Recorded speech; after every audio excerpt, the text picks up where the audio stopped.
ഇന്ത്യയിൽ ക്രിക്കറ്റിനോളം വളർന്ന ഒരു കായിക വിനോദമില്ല.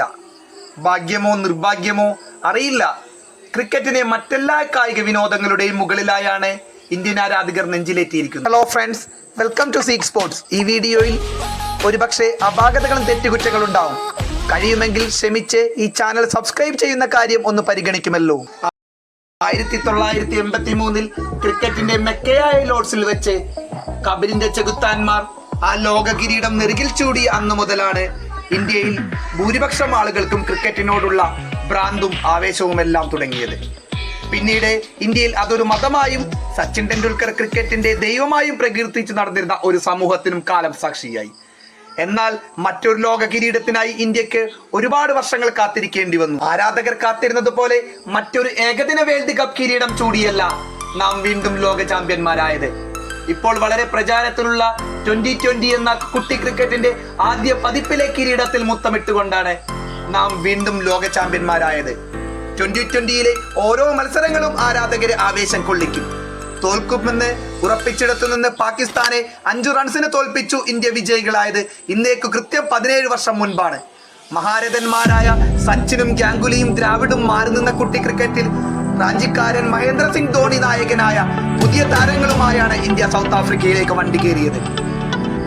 അന്ന് ആദ്യ മത്സരത്തിൽ പാകിസ്ഥാനെ തോൽപ്പിച്ചതോടെ യുവതാരങ്ങളെയെല്ലാം ഇന്ത്യൻ ആരാധകർ വിശ്വസിച്ചു തുടങ്ങി. സ്റ്റുവർട്ട് ബ്രോഡിനെ യുവരാജ് ഒരു ഓവറിൽ 6 പന്തും സിക്സറിന് പരത്തിയത് ഇന്നും മതിരിക്കുന്ന ഓർമ്മകൾ തന്നെയാണ്. സെമിയിൽ ശക്തരായ ഓസ്ട്രേലിയയെ തകർത്തുമാണ് ഇന്ത്യ ഫൈനലിലേക്ക് മുന്നേറിയത്. അന്ന് ഓസ്ട്രേലിയൻ സ്റ്റാറുകളായ മാത്യു ഹെയ്ഡനെയും ആദം ഗിൽക്രിസ്റ്റിനെയും പുറത്താക്കി ശ്രീശാന്ത് നടത്തിയ സെലിബ്രേഷൻ ഇന്നും മറക്കാനാവാത്ത കാഴ്ചകൾ തന്നെയാണ്. ആരാധകർ കാത്തിരുന്നത് പോലെ സൗത്ത് ആഫ്രിക്കയിലെ ജോഹന്നാസ്ബർഗിൽ വെച്ച് ഒരു ഇന്ത്യ പാകിസ്ഥാൻ ഫൈനൽ.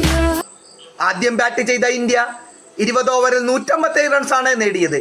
ഇപ്പോഴത്തെ ഇന്ത്യൻ കോച്ചായ ഗൗതം ഗംഭീറാണ് അന്ന് ഇന്ത്യക്കായി ബാറ്റിംഗിൽ തിളങ്ങി.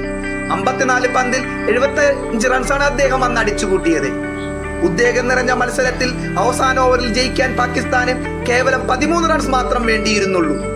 എന്നാൽ നായകൻ ധോണി അവസാന ഓവർ എറിയാൻ ഏൽപ്പിച്ചത് ജോഗീന്ദർ ശർമ്മയെ ആയിരുന്നു. അത് ഏവരെയും അമ്പരിപ്പിച്ചു. ജോഗീന്ദറിന്റെ സിക്സർ അടിച്ചുകൊണ്ട് മിസ്ബാഹുൽ ഖാൻ പാകിസ്ഥാന്റെ സകല പ്രതീക്ഷകളും സജീവമാക്കി. ഇന്ത്യൻ ആരാധകരുടെ സകല പ്രതീക്ഷകളും കെടുത്തി. പാകിസ്ഥാൻ വിജയിക്കുമെന്ന് ലോകം തന്നെ വിധിയെഴുതി. എന്നാൽ അടുത്ത പന്ത് പുറകിലേക്ക് ഒരു ഷോട്ടിന് ശ്രമിച്ച മിസ്ബാഹുൽ ഹക്കിന് തെറ്റി. ശ്രീശാന്തിന്റെ ഒരു മികച്ച ക്യാച്ചിലൂടെ ഇന്ത്യക്ക് 5 റൺസ് ജയം. അതോടെ ഇന്ത്യ കുട്ടി ക്രിക്കറ്റിന്റെ ആദ്യ പതിപ്പിൽ ലോക കിരീടം സ്വന്തമാക്കി. 17 വർഷങ്ങൾക്ക് ശേഷം ഈ 2024 ഇന്ത്യക്ക് പിന്നീട് കിരീടം നേടാൻ കഴിഞ്ഞത്. അന്ന് ടീമിലുണ്ടായിരുന്ന രോഹിത് ശർമ്മ നായകനായി. സൗത്ത് ആഫ്രിക്കയെ തോൽപ്പിച്ചു ഇന്ത്യ വീണ്ടും ഒരു കുട്ടി ക്രിക്കറ്റിന്റെ ലോക കിരീടം ചൂടി.